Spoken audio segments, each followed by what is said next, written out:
Hey folks, Ian Ward here from Desjardins Glenelm. I'm just going to take a couple minutes today to explain why we're moving away from the bio-intensive system that we started our farm on to a more bio-extensive system that uses a lot more space but is a lot more efficient from a labor and efficiency standpoint and gets equivalent or better yields and is equivalent or better from an ecological standpoint. That's what we've recently discovered.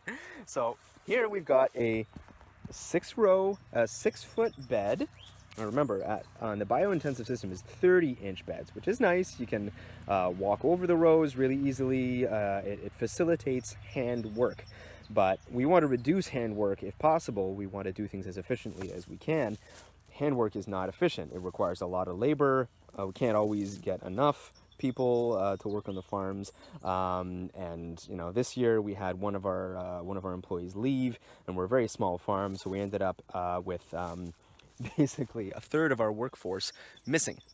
And what we have here is a 4-row bed of beets. Now we do 4 rows at home at Glenelm on a 30-inch bed, so you would think that we'd get as much or more yield on the other system, on the 30-inch bed system, but in reality, we've planted this one too densely because we have weeds and we can't get in to weed them. So this is a wheel hoe here. It's a pretty nifty tool made by TerraTech in France.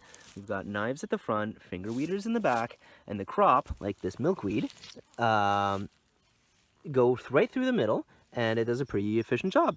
It's much better than using a hand hoe, but with 4 rows on here, we're about a week late and we're crushing the leaves by rolling on them, so we're blocked out. We don't have any choice. If we want to weed this bed and get the optimum yields out of this bed, we got to go back to hand weeding, hoe weeding, the collinear hoe, or something else similar to that.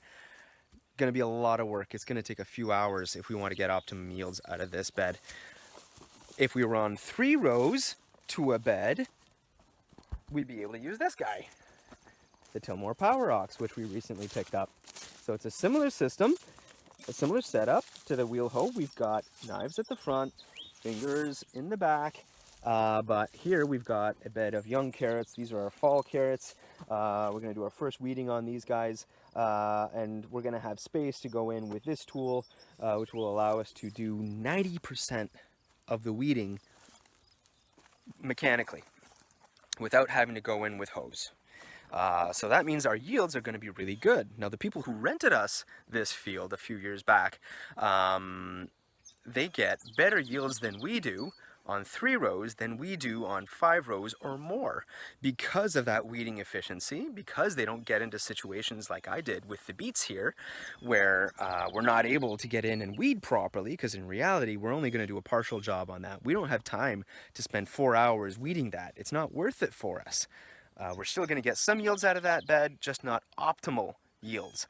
Whereas if we had a better mechanized system like this, we would be getting optimal yields out of that with much less work.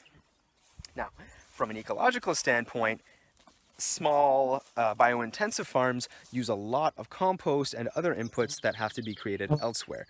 If they're doing bio-intensive, it's generally because they don't have the space to do a different kind of system, so they're not able to do as much cover cropping as we are here. Here we farm 1 acre, and we've got 4 acres in cover crop. And cover crops like red clover and vetch and sweet clover and alfalfa that work over a couple of years, that we can leave in for 2 years. They're practically perennials or biennials that do wonders for the soil. They're bringing inputs back in, they're bringing nitrogen back in, and they're really stimulating the microorganisms in the soil. And so we're doing 2 years on, 2 years in an extensive cultivation system, and then 2 years in a cover crop system. So that is the only issue with this type of system that I see, is that there's a lot of bare soil here, which I don't like so much. But because these beds have had 2 years of cover crops in them, it's quite possible that this is actually a better system from an environmental standpoint than a bio-intensive standpoint, bio-intensive system that requires so many external inputs. So just to finish up, I'm going to show you how this guy works.